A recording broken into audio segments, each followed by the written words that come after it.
हम स्कंद माता की तुमको भक्तों कथा सुनाते हैं, पावन कथा सुनाते हैं। ममतामयी बड़ा माता का ये रूप बताते हैं, हम कथा सुनाते हैं।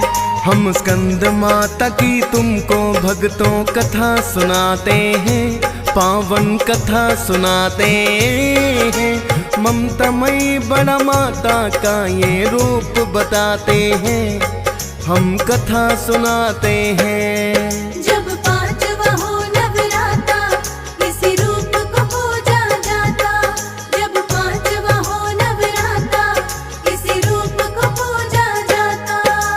प्रिय भक्तजनों, आज हम आपको नव दुर्गा के पंचम स्वरूप स्कंद माता की कथा सुनाएंगे। प्रिय भक्तों, भगवान कार्तिक का एक नाम स्कंद भी है और इनकी माता होने के कारण इनको स्कंद माता के नाम से जाना जाने लगा। माता अपने इस स्वरूप में भगवान कार्तिक को सदैव अपनी गोद में लिए रहती हैं।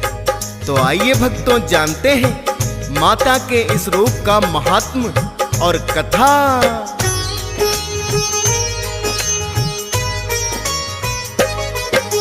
शुभ्र वर्ण है माता का और चार भुजाएं हैं, अपने पुत्र स्कंद को माता गोद उठाए हैं।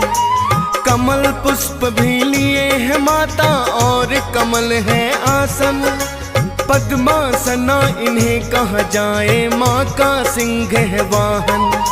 सूर्यमंडल की अधिष्ठात्री देवी यही कहलाए, जिनकी पूजा से भक्तों की पूरी हो इच्छाएं। और यदि एकाग्र मन से इनका ध्यान किया जाए, कांतिमय और तेज अलौकिक उनका मात बनाए। बिना कोई बाधा भवसागर से तर जाते हैं, पावन कथा सुनाते हैं। ममतामयी बड़ा माता का ये रूप बताते हैं, हम कथा सुनाते हैं। जब पांचवा हो नवराता इसी रूप को पूजा जाता, जब पांचवा हो नवराता इसी रूप को पूजा जाता।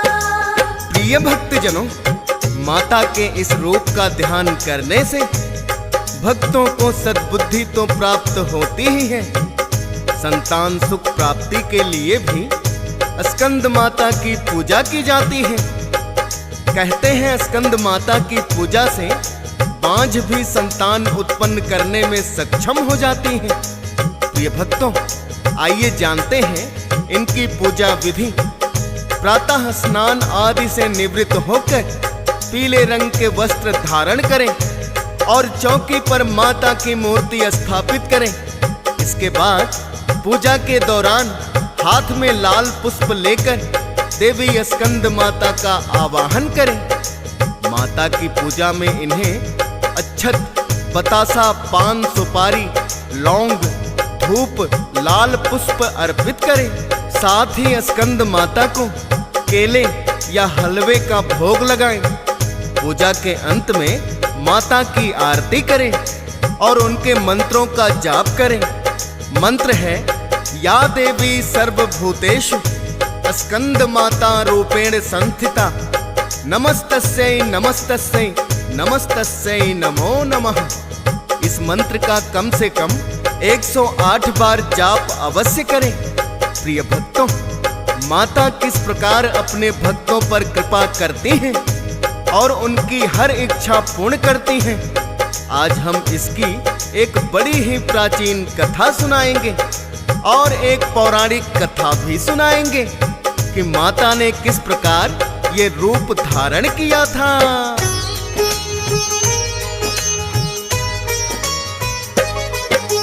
माता के एक चमत्कार की पहले सुनो कथा। सुधर्मा नाम का एक ब्राह्मण किसी नगर में रहता था।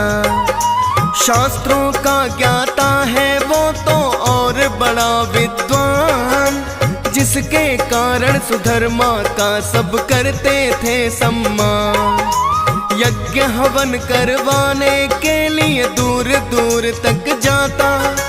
दान और दक्षिणा में धन भी खूब सुधर्मा लाता।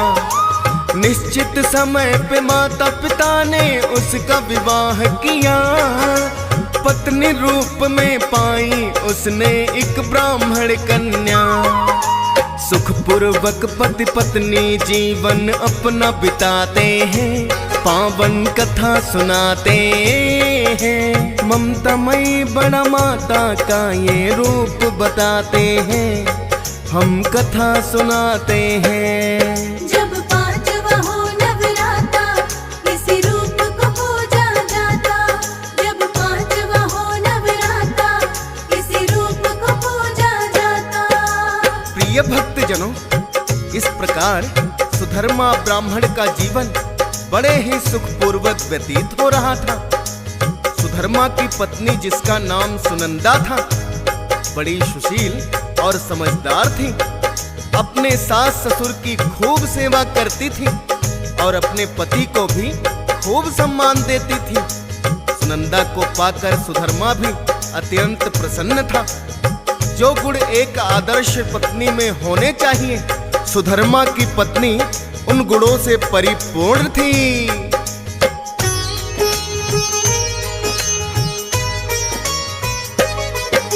सर्व गुणों से संपन्न पत्नी सुधर्मा ने जो पाई, उसकी माता भी करती थी बहू की खूब बड़ाई। सास ससुर की सेवा में वो रहती थी तत्पर। यज्ञ हवन करवाने सुधर्मा बाहर जाता अक्सर। दान दक्षिणा में उनको तो अन्न और धन मिलता। उससे ही सारे परिवार का गुजर बसर है चलता। अब तो सुधर्मा के भी विवाह को बीते वर्ष कई, किंतु अब उनके घर ना कोई संतान हुई। जिसके कारण माता पिता चिंतित हो जाते हैं, पावन कथा सुनाते हैं। ममतामयी बड़ा माता का ये रूप बताते हैं, हम कथा सुनाते हैं। जब पांचवा हो नवराता इसी रूप को पूजा जाता।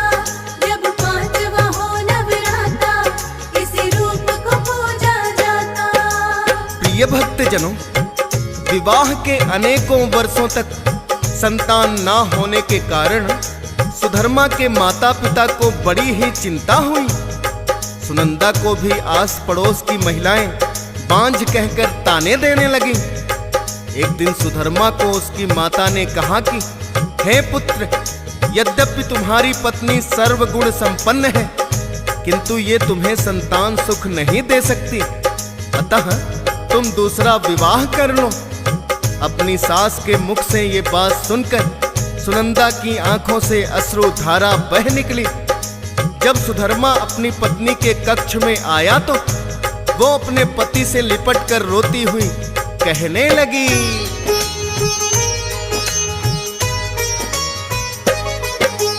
क्या अपनी माता की बात को आप मान जाएंगे और मेरे लिए घर में कोई सौतन लाएंगे। रोती हुई अपनी पत्नी से सुधर्मा ने कहा है, विवाह दूसरा नहीं करूँगा, उसको वचन दिया है। यदि संतान का सुख है प्रिय अपने भाग्य में होगा, पुत्र या पुत्री जो भी होगा वो तुमसे ही होगा। धन और पुत्र मिले सब भाग्य से मैं ये मानता हूँ। पुत्र की प्राप्ति का उपाय है मैं ये जानता हूँ। अपनी पत्नी को वो उपाय फिर ये बताते हैं, पावन कथा सुनाते हैं। ममतामयी बड़ा माता का ये रूप बताते हैं, हम कथा सुनाते हैं। जब पांचवा हो नवराता इसी रूप को पूजा जाता। जब पांचवा हो नवराता इसी रूप को पूजा जाता। भक्तजनों, क्योंकि सुधर्मा बड़ा ही विद्वान था, वो जानता था कि यदि जीवन में कोई विपदा की घड़ी होती है तो उसका उपाय भी अवश्य ही होता है। सुधर्मा ने अपनी पत्नी सुनंदा से कहा कि तुम इस बार नवरात्रों में जब व्रत करो तो 5वें नवरात्रे में स्कंद माता की विधि पूर्वक पूजा करके पुत्र प्राप्ति का वरदान मांग लेना। स्कंद माता अपने भक्तों को कभी निराश नहीं करती। इतना सुनकर सुनंदा बड़ी ही प्रसन्न हुई और उसने निश्चय किया कि अब की बार नवरात्रि में निष्ठा पूर्वक स्कंद माता की पूजा करके उनसे पुत्र प्राप्ति का वरदान प्राप्त कर लेंगी।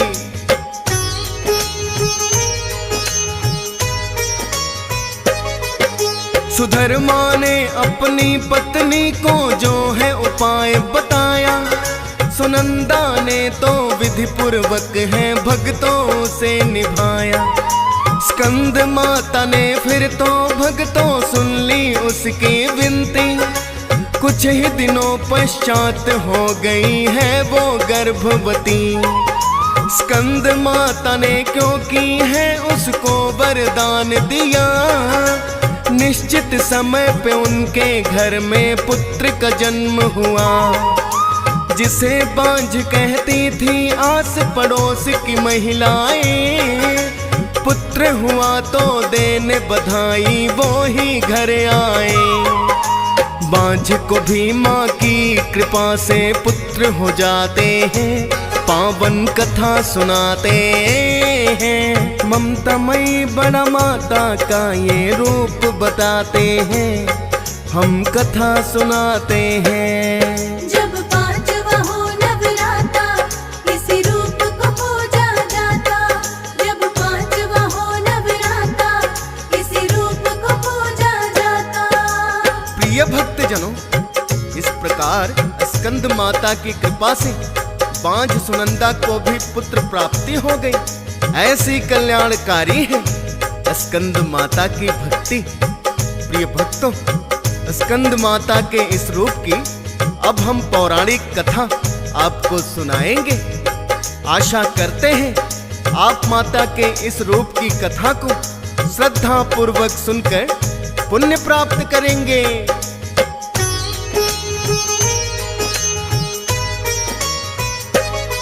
प्राचीन काल में तारकासुर नामक एक दैत्य हुआ, ब्रह्मा जी की जिसने की है बड़ी ही कठिन तपस्या। ब्रह्मा जी से अमरता का वरदान है उसने चाहा, अमर कोई नहीं हो सकता है ब्रह्मा जी ने बताया। चाहे तो कोई दूजा तुम वरदान मुझसे मांगो, जिसके हाथों चाहे मृत्यु उसके हाथों हो। तारकासुर ने ब्रह्मा जी से मांग लिया वरदान, मृत्यु मेरी हो उसके हाथों जो हो शिव संतान। देके यही वरदान ब्रह्मा जी तो चले जाते हैं, पावन कथा सुनाते हैं। ममतामयी बड़ा माता का ये रूप बताते हैं, हम कथा सुनाते हैं। जब 5वां हो नवराता, इसी रूप को पूजा जाता। जब 5वां हो नवराता, इसी रूप को पूजा जाता। प्रिय भक्तजनों, तारकासुर बड़ा ही चालाक था। वो जानता था कि सती विरह के कारण भोलेनाथ वैरागी होकर कैलाश पर्वत पर चले आए हैं, और जब उनका विवाह ही नहीं होगा तो संतान कैसे होगी। ना ही शिव संतान होगी, ना मुझे कोई मार पाएगा। ऐसा सोचकर तारकासुर को अपनी शक्ति पर बड़ा ही अहंकार हो गया और उसके अत्याचार दिन प्रतिदिन बढ़ते ही गए।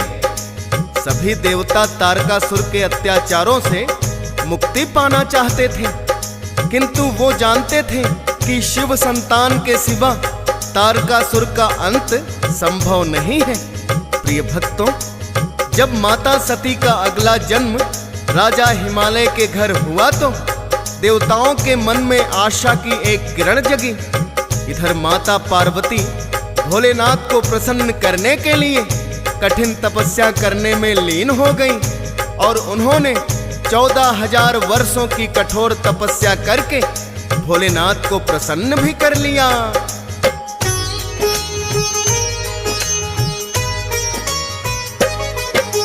14,000 वर्ष तक की है माँ ने घोर तपस्या, तब जाकर माँ पार्वती शिव का है विवाह हुआ। और प्रथम संतान रूप में कार्तिक हुए उत्पन्न, होगा अंत अवतार कसुर का देव हुए प्रसन्न। माता पार्वती से विनती करने वो आए, तारकासुर का वध करने हम कार्तिक को ले जाएं। अस्त्र शस्त्र की शिक्षा माँ ने कार्तिक को दी है, और युद्ध में जाने की फिर आज्ञा दे दी है। सभी देवता सेनापति कार्तिक को बनाते हैं, पावन कथा सुनाते हैं। ममतामयी बड़ा माता का ये रूप बताते हैं, हम कथा सुनाते हैं। जब पांचवा हो नवराता, इसी रूप को पूजा जाता। जब पांचवा हो नवराता, इसी रूप को पूजा जाता। प्रिय भक्तजनों, इस प्रकार ब्रह्मा जी के वरदान के अनुसार ही भगवान कार्तिकेय के हाथों तारकासुर का वध हुआ। प्रिय भक्तों, भगवान कार्तिकेय का ही नाम स्कंद है, इसलिए इन्हें स्कंद के नाम से भी जानते हैं। प्रिय भक्तों, नवरात्रि के 5वें दिन माँ स्कंद की पूजा अर्चना की जाती है। कहते हैं कि उनकी कृपा से मूढ़मति भी ज्ञानी हो जाता है। सांसारिक जीवों में नव चेतना का निर्माण करने वाली स्कंद माता ही है और अपने ममतामयी रूप के लिए जानी जाती हैं।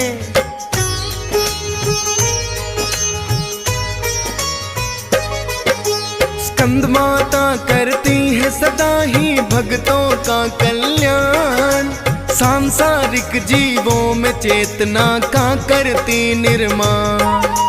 ममतामयी है रूप ये माँ का भक्तों बड़ा निराला, इस संसार में सुख और अंत में मोक्ष को देने वाला। हंस राज रलहन भी माँ का ध्यान लगाता है, माता के हर एक रूप को शीस झुकाता है। डीएस पाल ने माँ की महिमा का कर दिया वर्णन, फौजी सुरेश भी इनके नाम का ही करता सिमरन। लिख देता है भक्त प्रेम सुनकर बरसाते हैं, पावन कथा सुनाते हैं। ममतामयी बड़ा माता का ये रूप बताते हैं, हम कथा सुनाते हैं।